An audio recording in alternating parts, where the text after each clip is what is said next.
Hello friends, welcome to ஆரோக்கிய சமையல். இன்னைக்கு நம்ம வெஜ் லாலிபப் தான் பண்ண போறோம். வாங்க எப்படி செய்யலாம்னு பார்க்கலாம். ஒரு மிக்சிங் பவுல் எடுத்துக்கலாம். இதுல 2 உருளைக்கிழங்கு வேக வச்சு மசிச்சு எடுத்து வச்சிருக்கேன். அதை நம்ம போட்டுடலாம். இதுல இது கூடவே 1 கப் அளவுக்கு துருவன கேரட் எடுத்திருக்கேன். அதையும் நம்ம போட்டுக்கலாம். ஒரு பெரிய வெங்காயம் பொடி பொடியா கட் பண்ணி வச்சிருக்கேன். அதையும் நம்ம போட்டுக்கலாம். ஒரு பச்சை மிளகாய் பொடியா கட் பண்ணி வச்சிருக்கேன். அதையும் நம்ம போட்டுடலாம். கொஞ்சமா மல்லி இலை போட்டுக்கலாம். 1/2 டீஸ்பூன் அளவுக்கு இஞ்சி பூண்டு பேஸ்ட் சேர்த்துக்கலாம். 1/4 டீஸ்பூன் அளவுக்கு மஞ்சள் தூள் போட்டுக்கலாம். 1/2 டீஸ்பூன் மிளகாத்தூள் போட்டுக்கலாம். 1/2 டீஸ்பூன் தனியாத்தூள் சேர்த்துக்கலாம். 1/4 டீஸ்பூன் ஜீரக பொடி எடுத்திருக்கேன். இதையும் நம்ம இது கூட போட்டுடலாம். 1 டீஸ்பூன் அளவுக்கு சிக்கன் மசாலா எடுத்திருக்கேன். இதையும் நம்ம போட்டுக்கலாம். சிக்கன் மசாலா வேண்டாம்னா அதுக்கு பதிலாக கரம் மசாலா சேர்த்துக்கலாம். தேவையான அளவு உப்பு சேர்த்துக்கலாம். ஒரு 3/4 கப் அளவுக்கு கார்ன்ஃபிளவர் மாவு எடுத்திருக்கேன். இதை நம்ம இது கூட போட்டுக்கலாம். போட்டுட்டு இது எல்லாத்தையும் நல்லா கை வச்சு மிக்ஸ் பண்ணிடலாம்.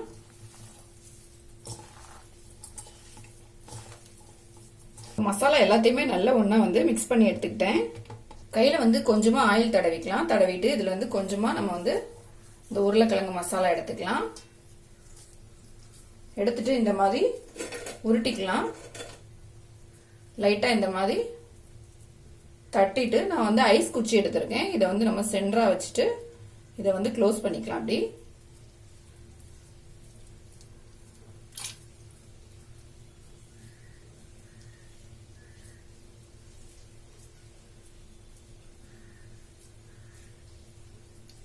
இந்த மாதிரி ரெடி பண்ணிக்கணும்.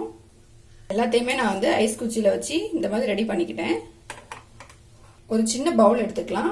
இதுல ஒரு 3 ஸ்பூன் அளவுக்கு மைதா மாவு எடுத்து வச்சிருக்கேன். இதை நம்ம இதுல போட்டுக்கலாம்.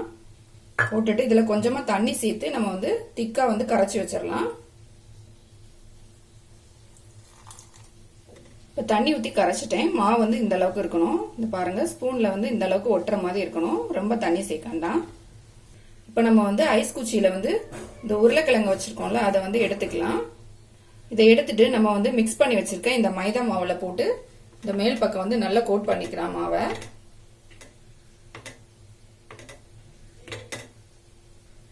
இந்த மாவு எல்லா இடமும் நல்லா கோட் ஆயிடுச்சு. மைதா மாவுல போட்ட பிறகு நான் இதுல சேமியா எடுத்து வச்சிருக்கேன். இது பச்சை சேமியா, வறுக்காத சேமியா தான் வேணும். இந்த சேமியால இந்த லாலிபப் இதுல வச்சிடலாம். வச்சுட்டு இந்த சேமியா எல்லா பக்கமும் படம்படி நம்ம எடுத்து கொஞ்சம் கொஞ்சமா மேல போட்டுக்கலாம்.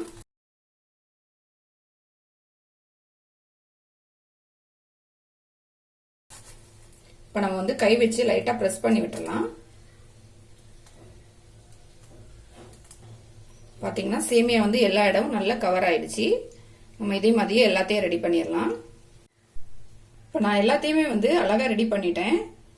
இப்ப நம்ம ஆயில்ல இதை ஃப்ரை பண்ணி எடுத்துடலாம். ஸ்டவ் ஆன் பண்ணிட்டு ஒரு பேன் வச்சிடலாம். இதுல பொரிக்கிறதுக்கு கொஞ்சமா தேவையான அளவு எண்ணெய் ஊத்திக்கலாம். எண்ணெய் சூடாயிடுச்சு. இப்ப நம்ம ஸ்டவ்வை மீடியமா வச்சுக்கலாம்.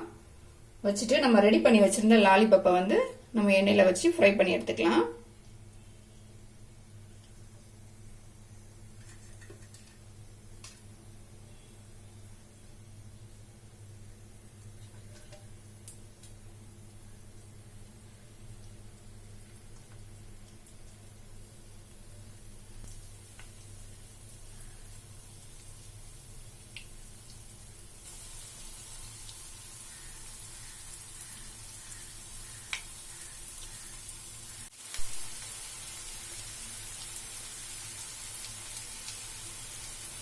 இதை இன்னொரு பக்கம் நம்ம திருப்பி வச்சுக்கலாம்.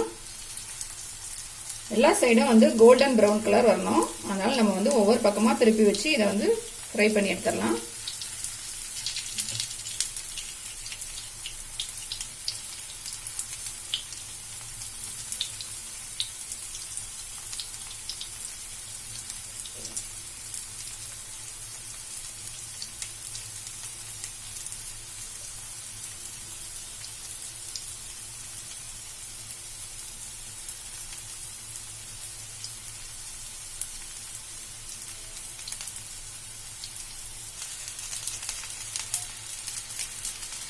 எல்லா சைடுமே நல்லா கோல்டன் பிரவுன் ஆயிடுச்சு. நம்ம எடுத்துடலாம்.